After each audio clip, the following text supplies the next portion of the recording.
Let's start off by talking a little bit about these layers here.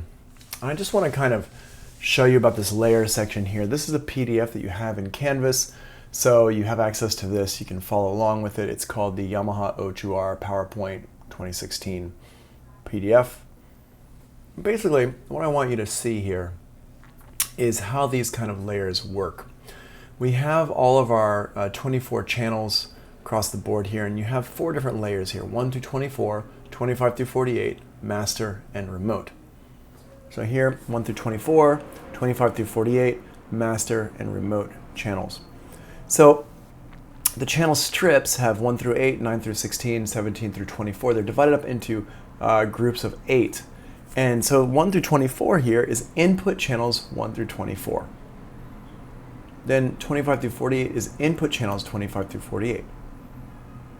Then our master section is input channels 49 through 56 here on the left. In the center is aux sends masters 1 through 8. And on the right is bus out masters 1 through 8. And you can see all this stuff is labeled on the O2R itself. Then you have remote, which the operation depends on the selected target. The remote layer is for your DAW control. So that's going to be different depending on what your DAW is set up to do. Really, in this mod, we're not going to be using the remote layer very much at all, or not at all, actually. So that's a little bit about these layers and how these work. In order to select the proper layer, you have to make sure that you look at what layer is selected, and then, I should say, in order to select the proper channel, you have to look at what layer is selected, what channel is selected, and then you can start moving things around.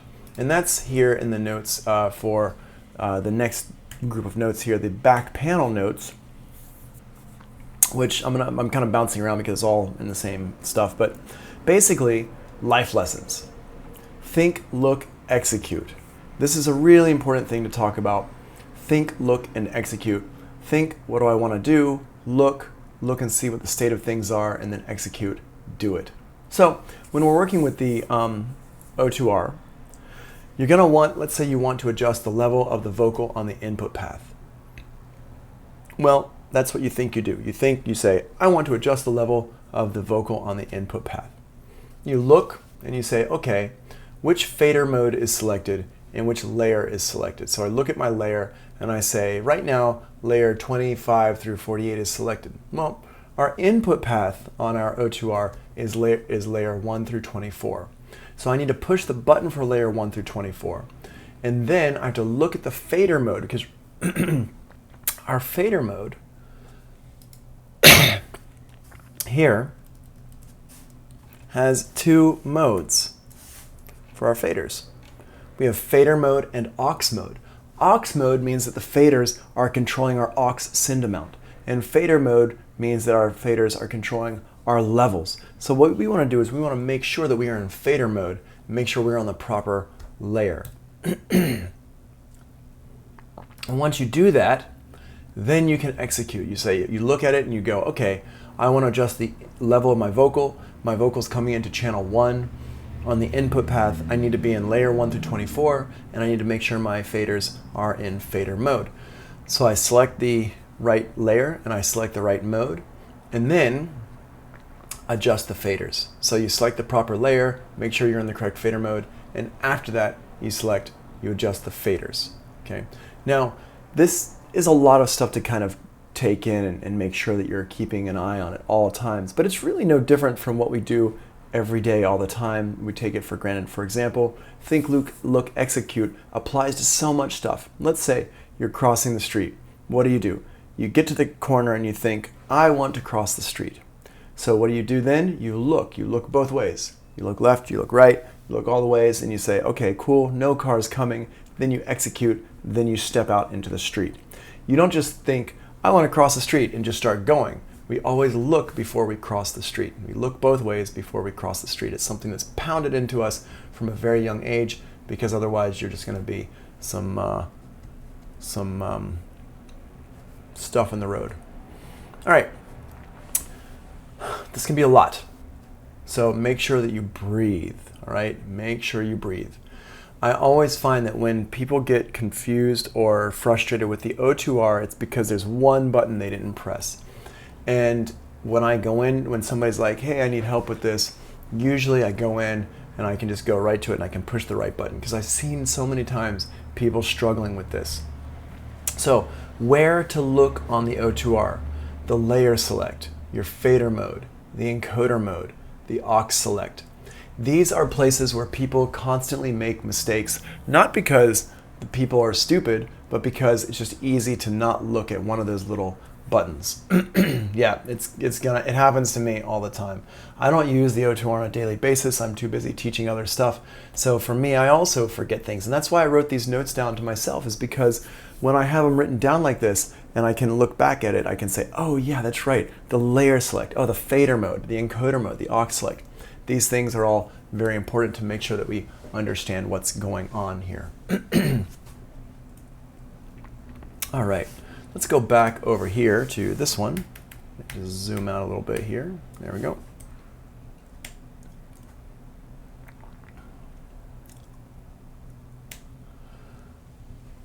All right, just going over the meter bridge again one more time. Remember, there are 3 display settings in the meter bridge. You have pre-EQ, pre-fader, and post-fader. And in the notes here, I have what's best for what. So this is best for your level setting for your input monitor. And this one here, post-fader, is best for your mixing, right? So pre-EQ is best for level setting, post-fader is best for mixing. The O2R display, it selects what you want to look at. You select what you want to look at by pressing this, the diamond-shaped keys. You navigate around the display by using your arrow keys, and number 5, that's the arrows down in the bottom right-hand corner. Use the F1 through F4 buttons below the screen for tab select, whatever tab you want to be on.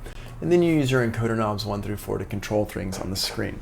You can also, here, let's just show you what that is. We're talking about this area here. So what you do is you push one of these diamond-shaped buttons here to select, let's say I want to look at my routing. So I push my display button for my routing, and it's going to show me my routing. Now, it has several different screens for your routing. One screen shows you 1 through 24, one screen shows you 25 through 48, and the other screen shows you 49 through 56. So you can select whichever one you want to look at using these buttons down across the bottom.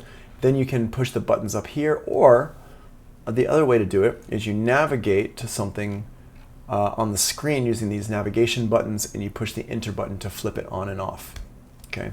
You can also use the scroll wheel here to scroll through different things. For example, if you're looking at a library of effects, different presets, you can scroll through those different presets using these buttons right here and just highlight the one you want and hit enter, and you're good to go. And I'm going through this a little bit quickly because once you get in there and you see it and you're like faced with it, this stuff will start to make more sense. My recommendation is, as always, take your notes into the room with you, have them right there in front of you so that you can use this effectively. All right, let's talk about our input section. Remember, channels 1 through 16 are your XLR or quarter-inch inputs, and channels 17 through 24 are line inputs only.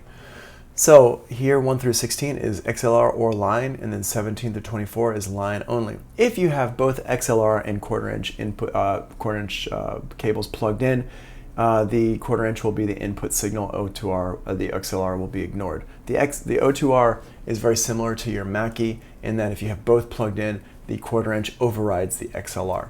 All right. Unlike on the Audient, remember the Audient, you can flip between them using the button. The O2R is not like that. The O2R, if you have a quarter-inch plugged into the back, it's going to override the XLR.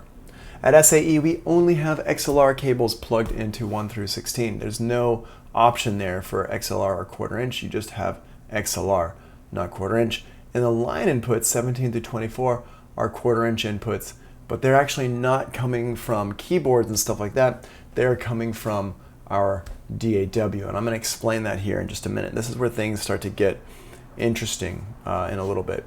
So we have the input path here. This is channels 1 through 24, but we are not using input 17 through 24 as channel 17 through 24.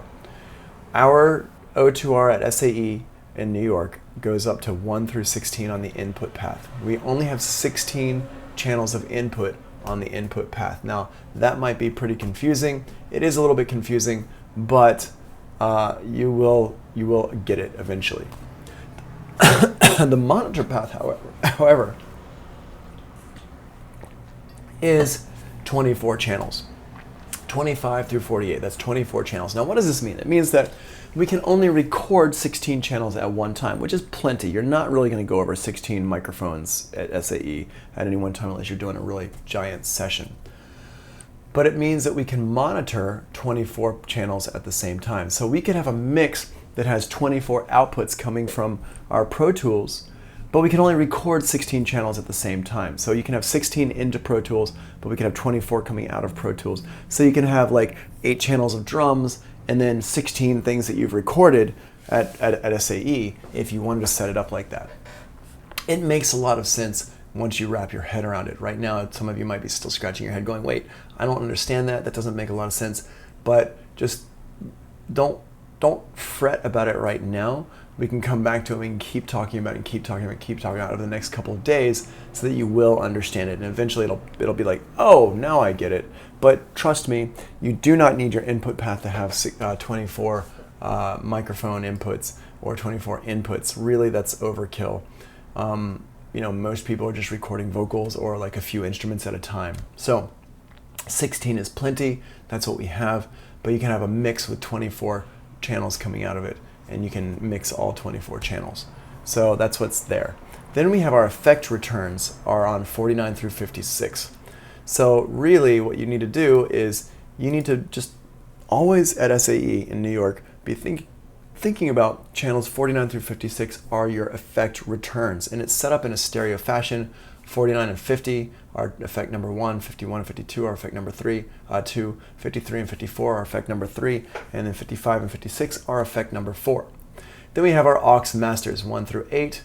That's for sending stuff out to your aux masters out, and then we have bus masters 1 through 8 as well for your buses. The way it's set up here is basically this is how everything works with our physical into our other channels here. Now down here it does say Sapphire outputs. The reason why it says Sapphire is because the interface in there used to be the Sapphire. Now the interface in there is our HD system from Pro Tools, so it no longer is Sapphire, but it still basically works out the same way. Our physical inputs, analog physical inputs, we have 24 analog physical inputs here. We have 1 through 16 and then 17 through 24. 1 through 16 are coming directly into our inputs 1 through 16. So input 1 through 16 goes to channel 1 through 16. So when your input path, just 1 through 16 are the normal things. That part's fine. But remember how I said in the very beginning, once you get the audio into the O2R, you can route it around anywhere. Just like in Pro Tools, you can route stuff around anywhere. Well, the O2R is the same way. I can route stuff around anywhere I want. So what we have done at SAE in New York City is we have channels input 17 through 24 are actually used for our monitor path because we only have 16 outputs on the hardware. So we're using it for the monitor path. So 17 through 24 are actually coming into channels 41 through 48. Now, it seems a little bit confusing at first. If you're doing the number change in your head, then it will be confusing. But in reality, the way the O2R is set up is that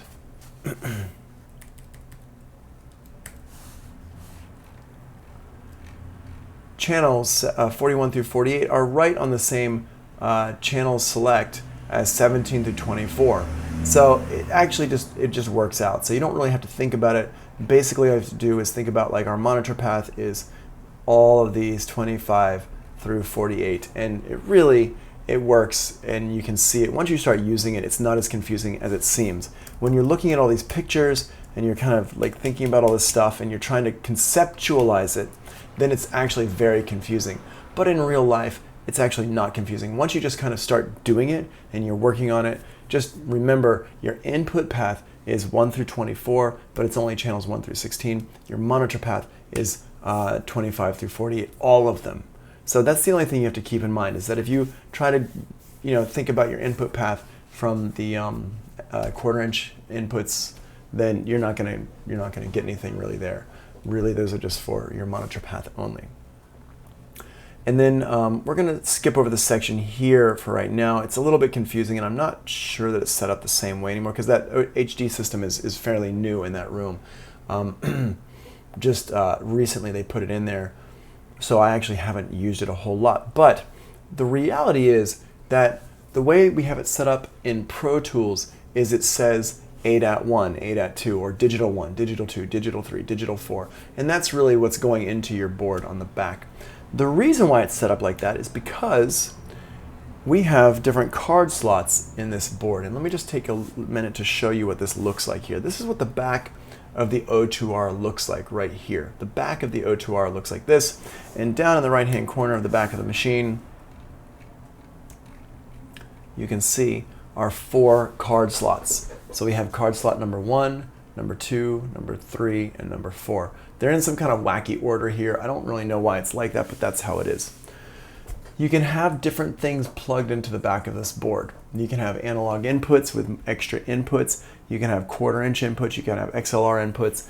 You can have different things. This is for like an SBU input here, and it's like for a snake. So basically on the other side would be like a snake. And here's like more digital inputs here. So this would be a snake of digital inputs, AES EBU. Basically with this here, you can have extra things plugged into it. So the way we have it set up is we have we have ADAT in the back of ours. So ADAT, we have an extra 8 channels in our card slot. So our extra 16 channels in our card slot, and that's what we use to get into and out of the audio interface. So the way it lines up with numbers is like this: card slot 1 and then channel 1, card slot 2, channel 2, card slot 1, channel 16. So card slot 1, S1 means slot 1, and then -1 means channel 1. -2 would be channel 2, -3 would be channel 3, -4 would be channel 4, all the way down to 16, channel 16, S1, 16, slot 1, channel 16. These correspond to channels 25 through 40 on the back of our O2R. Okay, so that just works like that. And then our analog 17 through 24 corresponds to channels inputs, channels 41 through 48. Everything works out. It works really well, really smooth. You don't have to worry about it too much. If you are a little bit confused about it, we can work on changing the naming in Pro Tools, because you can change the name in Pro Tools, you can change the name in Logic of your inputs and stuff like that, and your channels and whatnot. So you can make everything line up in a way that makes sense to you, so you don't really have to think about it once you've got that set up. You can just work. Okay. All right, so that's the last page of this first PDF here. The next PDF here just deals with the back panel of the O2R. So we're going to take a look at that right now. Whoops.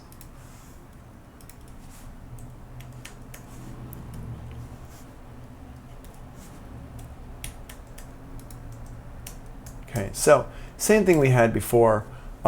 We have our numbers as sections numbered here, and then we've got them over here on the next pages, so you can look at that. But basically, there's a couple different connector types on the back of the O2R. You've got XLR inputs, connectors, you've got quarter-inch connectors, you've got RCA connectors. But you also have these digital connectors. You have ADAT connectors, you have AES EBU connectors, and you have SPDIF. ADAT, remember, is up to 8 channels of audio. That's optical connector. AES EBU can be 2 channels on 1 cable. That's XLR. And then SPDIF is also 2 channels, and that's like an RCA looking cable. That's what they kind of look like there. So section 1 is right over here on the left-hand side. And this is our master section here. You have your studio outs and your control room outs and your 2-track inputs over here. So what we can do here, and sorry, this is the analog, it's the analog section here. None of this stuff is digital. All the digital stuff is right over here on channel 5 or not channel 5, but section 5. So here, the studio monitor outs is a 1/4 inch output. So you just have a 1/4 inch cable going out to your studio monitor outs.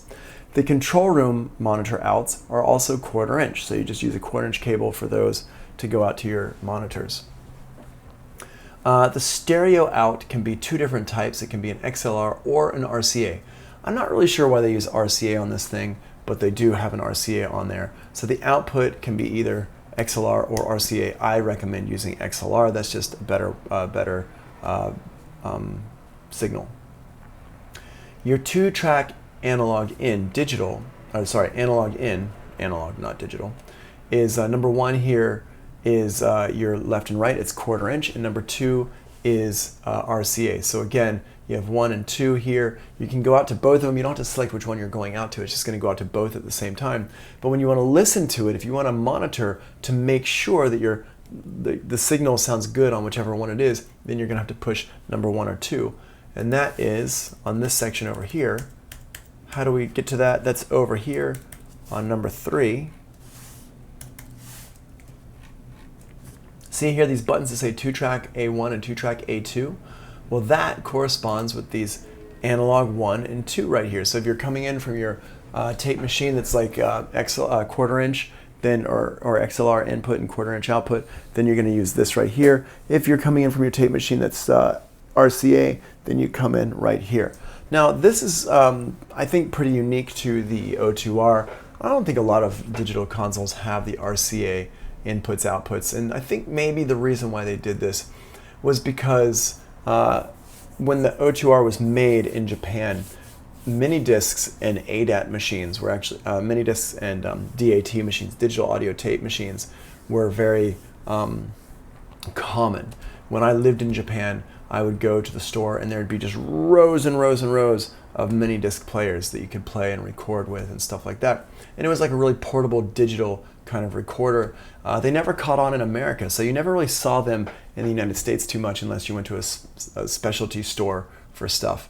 But most people probably didn't go to specialty stores or really keep up with it. But when I lived in Japan, I certainly had a few mini disc players because that was the way that you went. That was just how you listened to stuff and you played stuff over there. And those were consumer level, so you'd use the RCA for that. All right. Number 2 and 3 here, we're going to flip them real quick. Number 3 is your inputs for your channels 1 through 16. And as you can see, there's the XLR on top, and there's the 1/4 inch here. So it says A is XLR. Right here, A is XLR, B is 1/4 inch. Remember, if you have a 1/4 inch cable plugged in, it's not gonna listen to the O2R to the XLR cable. And then we have our inserts I/O here. The inserts is it's a Y cable, so it splits the signal. Unlike on the Audient is an input and an output. There's separate slots, separate ports. So you're not going to split those cables. You're going to have one for your input and one for your output, send and receive. On here, it's going to be a split cable. It's a tip ring sleeve cable, and it splits it on the other end. So you just have one cable plugged into the back here. On the channels 17 through 24, it's just 1/4 inch here, and they're balanced cables here, so just 1/4 inch and just plug it in and you're good to go there. Let's go over here to our card slots, number 4 here. The card slots have different slots, different types of cards you can put in here. This is just what's in the picture. Actually, on the back of the O2R, when you get it home out of the box, it doesn't have any card slots plugged in at all, but you can buy more slots for the O2R. I think you can still buy them. I'm not sure if you can still buy them, but you may be able to still buy cards for this thing. You can certainly buy some used, but really, like I said, they don't really make the O2R so much anymore. You can buy different ones to do different things. They don't all look like this. They look like different things. If we go over to, let's see if we can go into here and see what some look like. The Yamaha O2R cards. Yeah, so here's what they look like. Different ones. And you can see what they look like plugged into the back. So for example, if we look at this one here, Like this one has a bunch of 1/4" inputs. This one has the ADAT inputs. This one here has some different ones. You can see what it looks like in the back. This is what the back of the Yamaha O2R looks like out of the box. It doesn't have anything in it. Different ones have different things plugged into them. So, you know, this is what ours looks like mostly here, right here. So it just has empty card slots in it. And that's what ours would look like out of the box, except for ours does have one card in it. That's the ADAT card. So our ADAT card looks kind of like this one here, except it has 4 of these instead of just 2 of these. So different cards to do different things. And then we have finally our last section here, 5. And then we have different parts in here. And this is the different stuff that happens on the back of this thing. So 5A is your Omni outs. Now the Omni outs are set to go from the aux outs. So aux outs, aux's sends 1 through 8 can go into these Omni outs. But you could change that if you wanted to. You can change it into surround sound. So 1 through 8 can be different surround sound channels. We don't have it set up like that. We have it set to be aux sends 1 through 8. So the surround sound functionality is turned off on our board. Then you have a control thing here. This control one here is for extra control of the board. I'm not exactly sure how that works. I've never actually used it like that with that B section plugged in here. Then you have a word clock here. The word clock is to align the digital points. We talked about this once a long time ago. Basically, when you're taking snapshots, you know, it's taking little snaps at every sample in the sample rate, where it says our sample rate is 44.1K. That's 44,100 samples per second. So every second it takes 44,100 little snapshots of your audio. Well, that's what the word clock does. It lines up different digital gear. So instead of this one taking a snapshot here and this one taking a snapshot here, it lines them up so they both take a snapshot at the same time. That's what your word clock does. And the O2R can either be a control word clock or a follow word clock. It can either control the word clock of all the devices, or it can follow the word clock of a controller. Then we have cascade in and cascade out. Cascade is so you can hook up multiple O2R units together. So for example, if 56 channels is not enough for you, you can actually connect up you can connect up 4 of these O2Rs together, so you can have whatever 56 times 4 is, 174, I think. 174, I think. So you could do that. I might be wrong about that if somebody wants to check my math, but otherwise I don't really care. Part E right here, 5E, is your MIDI in and out, so you could control stuff with MIDI or use it to control things with MIDI. Again, I've never really used the MIDI functionality on this thing. Then you have your meter bridge here, the meter bridge, just so 174, I think. I'm not sure. The meter bridge here is so you can basically plug in your meter up top. So if you don't have your meter plugged in, you're not going to see the meter. Then we have our time code input. Time code is for controlling, like to line it up with your multi-track recorder, or something like if you had like a sampler or something like that, or a drum machine, you could technically hook it up to do that. You could also connect it up to your DAW, so you can push play on the O2R and have it play your DAW as well. Then you got to host here, you got USB and serial, basically so you can connect it into your computer. And then the 2-track digital input and output here, the final section. You've got your AES EBU, which looks like an XLR cable. It's using it digital to send multiple channels, 2 channels through 1 cable. So that's your input and your output. So the output here is 1, 2, and 3. And these here are coax, which is SPDIF. And that SPDIF is basically, again, 2 channels of digital through 1 cable. So it has 3 inputs and 3 outputs. That doesn't mean there's only 3 connections. That means that you can have 3 different devices, and each device can be stereo.